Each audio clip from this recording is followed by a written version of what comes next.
ईशा, ए ईशा, ईशा, अगं एवढ्या हाका मारतो हो तरी द्यायचास. ईशा, रडतेस? काय झालं? बरं शांत हो, शांत हो. काय झालं सांग. काय शांत हो नुसतंच.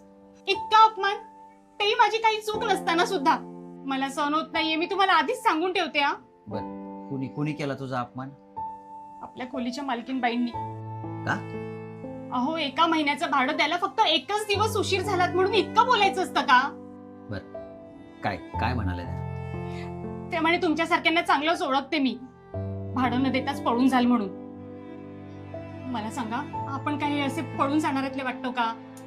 नाही ग. तरी मी तुम्हाला म्हणत होते मला कामाला जाऊ द्या म्हणून. अगं काय गरज आहे तुला कामाला जायची? तुमच्या या 25,000च्या पगारात आपल्या ठाण्यामध्ये स्वतःचं घर होऊ शकतं का? हसताय काय? तुझ्यासाठी गजरा आणलाय. डोळे बंद कर.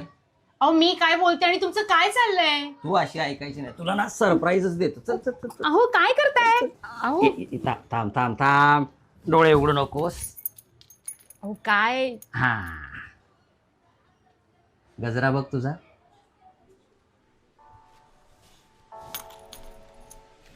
हे काय?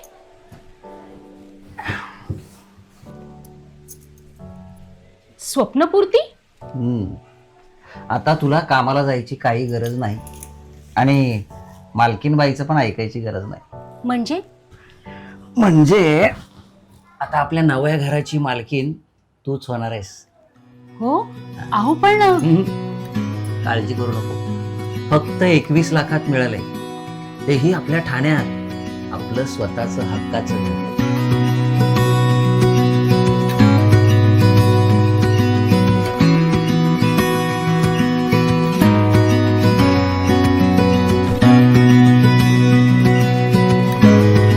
स्वप्नपूर्ती रियालिटी. आता तुम्ही स्वप्न पहा, पूर्ण आम्ही करू.